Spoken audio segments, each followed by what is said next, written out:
talk about fear. Everyone has fear. It's just a question of what people do with it. And what a better time to talk about fear than now. Look at the fear this coronavirus has put into the people, into the majority of people. Not that I'm saying you shouldn't be afraid, but how does fear serve you? Now, obviously, it's good to be, how do I say, I don't want to say prepared. It's good to be, or to use common sense. Like I wash my hands more now and I keep distance between people, but I mean, I'm going to live. I'm not going to sit in my house and be afraid to go out. But the headlines on the newspapers, the media, the words they use like plummet and catastrophe and the death toll rises immensely. All these things are there to instill fear into people because fear motivates them to buy more newspapers, to see what's going on, to give them some sense of control. And the media uses it to get you to watch. Oh, I got to watch the 10 o'clock news, or I guess it's 24-hour news now, but I got to see what's going to go on. Is it getting worse? Is it getting worse? They definitely contribute to, I think, the problem more than the solution. Sure, they need to put out the information about what's going on, but they don't just do that, they dramatize. And they do a good job of it. I mean, to get people to buy papers, they do a really good job. But that's one form of fear that people use to sell. Sometimes a person will go to a job and tell the homeowner maybe, hey, you need a new roof, and if you don't get it, that's going to leak and cause you more damage, and all of a sudden the homeowner thinks, yeah, I better get that fixed, when in reality, it may not leak for another 5 years. But the salesman instills fear into the person to get him, to motivate him to do something he normally wouldn't do. He's controlled by the fear, or he allows himself to be controlled or motivated by the fear. So what do we do with fear?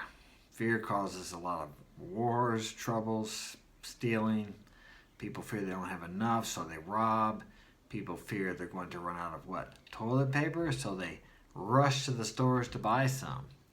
I didn't quite understand the toilet paper thing, but that's okay.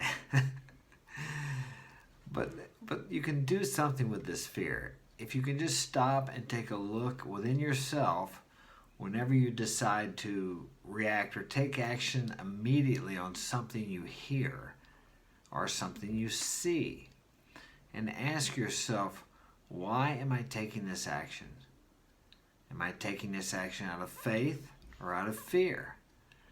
They say we're only born with two fears, the fear of loud noises and the fear of falling. So where do all these other fears come from? They're instilled in us, or we are programmed with them from the time we are born. And parents do it to their kids. I do it to my kids, unintentionally. But I mean, if they're getting toward the steps, I may say, hey, stop. I don't want you to fall down those steps. And they learn to be afraid of the steps. Or don't go in there, it's dark, you may trip over something. They learn to be afraid of the dark. All these other fears, fear of other people, other cultures, other races. I grew up in the 60s. I think there was a lot of fear there with the race riots. People were afraid because they really didn't know what the other culture was like. So they were different. They were afraid of the unknown. And that happens so many times. We're afraid because we don't know, we don't understand.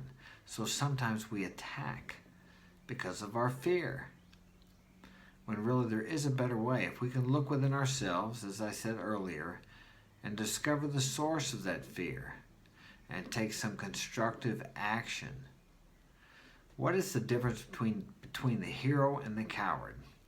The only difference is the coward runs from the fear, from the thing he's afraid of. The hero faces his fear and overcomes it. That's the only difference. They both have fear. They both feel fear. Fear is only an emotion, like happiness, sadness. These are emotions. Now, emotions such as anger and rage, they stem from fear. They come from fear. That's the base. But it's always about looking within because the power is within you. You can't control what happens in your outer world, but you can control what happens inside of you. You do have control over that and your thinking.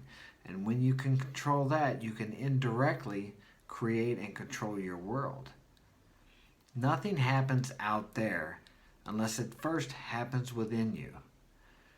I hear people say sometimes, well, this person gets killed or robbed, and they say, oh, she was such a nice person. I can't believe that happened to her. And indeed, she may have been or he may have been a nice person. But no one knows what goes on in the secret place, within the mind of that person. This person, he may have been sitting home watching CSI or some crime show or several every day, or watching CNN with fearful events going on. And he's constantly thinking about those things. And he's afraid of that. He locks his doors at night. He doesn't want to answer if someone knocks. And eventually, over a period of time, if he focuses on that enough with the emotion of fear, he will draw that to himself. The same way you draw things to yourself with the emotion of faith, when you believe something is coming to you. Over a period of time, when it becomes your dominant thoughts, you draw these things into your life. So be careful what you think of, and think about what you're thinking about. Thanks for joining me today. I will soon have a website, and if you found this video of benefit to you, please hit the like and subscribe button, and I'll see you next time.